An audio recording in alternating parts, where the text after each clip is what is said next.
கிறிஸ்துவில் பிரியமான சகோதர சகோதரிகளே, இந்த உலகத்திலே ஒளியை கொண்டு வந்த ஆண்டவரை ஒளியாக இன்றைய முதல் வாசகம் நற்செய்தியும் அவர்களை குறிக்கின்றது.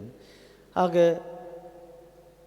இந்த கிறிஸ்துவை காணாமல் என்னுடைய உயிர் பிரிவதில்லை என்று சிமியோன் காத்து கொண்டிருந்தார். ஆக இன்றைய நற்செய்தி என்பது நம்முடைய ஆண்டவரை கோவிலில் அர்ப்பணிக்கின்ற விழாவை கொண்டாடுகின்றோம். இதை எப்பொழுதுமே நாம் பிப்ரவரி 2ஆம் தேதி கொண்டாடுகின்ற வேளையில் இன்று இதை நினைவு கூறுகின்றோம் என்றால், கிறிஸ்துவனுடைய பிறப்பை முன்னிட்டு நாம் அவருடைய வரலாறை பார்த்து கொண்டிருக்கின்ற பொழுது இன்று இவற்றை நாம் நினைவு கூறுகின்றோம். ஆண்டவராகிய கடவுளை கோவிலில் ஒப்புவிக்கின்ற நாள். மேலும் இந்த நாளை, ஆண்டவரை ஒப்பு கொடுத்த நாளை விட நாம் எதை நோக்க வேண்டும் என்றால், சாதாரண மனிதர்களாகிய உங்களுடைய நம்பிக்கையை புகழ்கின்ற ஒரு நாளாக இந்த தினம் என்பது இருக்கின்றது. ஏனென்றால் இன்றைய நற்செய்தியிலே கடவுளுக்காக காத்திருக்கொண்டிருந்த சிமியோனை பற்றி பார்க்கின்ற பொழுது, யார் இந்த சிமியோன்? இவர் ஒரு குருவானவரா அல்லது ஒரு இறைவாக்கினரா என்று பார்த்தால் கிடையாது. உங்களையும் என்னையும் போல சாதாரண மனிதன், இறைவன் மீது நம்பிக்கை கொண்டிருந்த மனிதன், இறைவனுக்காக காத்து கொண்டிருந்த மனிதன். ஆக இந்த மனிதனானவன் நேர்மையானவர் என்பதை இன்றைய நற்செய்தி குறிக்கின்றது. ஆக இறைப்பட்டு கொன்றவர் இந்த மனிதர் கடவுளை காணும் முன் நான் இறக்க மாட்டேன் என்பதற்காக இறைவனுக்காக காத்து கொண்டிருந்த மனிதராக இருக்கின்றார்.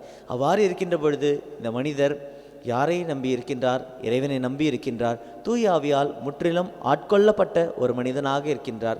ஆக இந்த எருசலேம் ஆலயத்திற்குள் பல குழந்தைகளை அர்ப்பணிப்பதற்காக கொண்டு வந்து கொண்டிருக்கின்றார்கள். பல மக்கள், பல ஊர்களிலிருந்து அவர்கள் யூதர்களாகிய அனைவரும் வந்து கொண்டிருக்கின்ற பொழுது, யோசேப்பும் மரியாவும் தம்முடைய குழந்தையை கொண்டு வருகின்ற பொழுது தூய ஆவியால் ஆட்கொள்ளப்பட்டு ஆலயத்திற்கு கொண்டு வரப்படுகின்றார். தூய ஆவியால் ஆட்கொள்ளப்பட்டு குழந்தையை அவர் கண்டுபிடிக்கின்றார். அவ்வாறு கண்டுபிடிக்கின்ற இந்த மனிதன் இறைவனை தம் கையில் ஏந்துகின்றார். ஏந்தி கடவுளுடைய மீட்பை, கடவுளுடைய ஒளியை கண்டு கொள்கின்றார். ஆக ஒரு சாதாரண நம்பிக்கையோடு நாம் வாழ்கின்ற பொழுது, இறைவனுக்காக நான் வாழ்வேன் என்கின்ற பொழுது இறைவன் நம்மை எந்த அளவுக்கு முக்கியத்துவம் கொடுக்கின்றார் என்பதை இந்த மனிதன் நமக்கு உணர்த்துகின்றார். இன்று நான் நம்பிக்கையோடு காத்திருக்கின்றேன் என்றால் இறைவன் என்னை முக்கியமானவராக, தேர்ந்தெடுக்கப்பட்ட மனிதராக, நம்மீது அக்கறை கொண்ட மனிதராக அவர் கடவுளானவர் நம்மை நோக்கி இருக்கின்றார் என்பதை இவர் ஆதாரமாக, எடுத்துக்காட்டாக நமக்கு கூறுகின்றார். ஆக இன்று நான் கடவுள் மீது நம்பிக்கை வைத்திருக்கின்றேன், இறைவன் என்னை பார்க்கின்றாரா, இறைவன் என்னுடைய வாழ்க்கையில் செயல்படுகின்றாரா என்று எந்த ஒரு வகையிலும் நாம் அச்சம் கொள்வதில்லை, தயக்கம் கொள்வது தேவையில்லை, நாம் இறைவனை சந்தேகப்பட தேவையில்லை.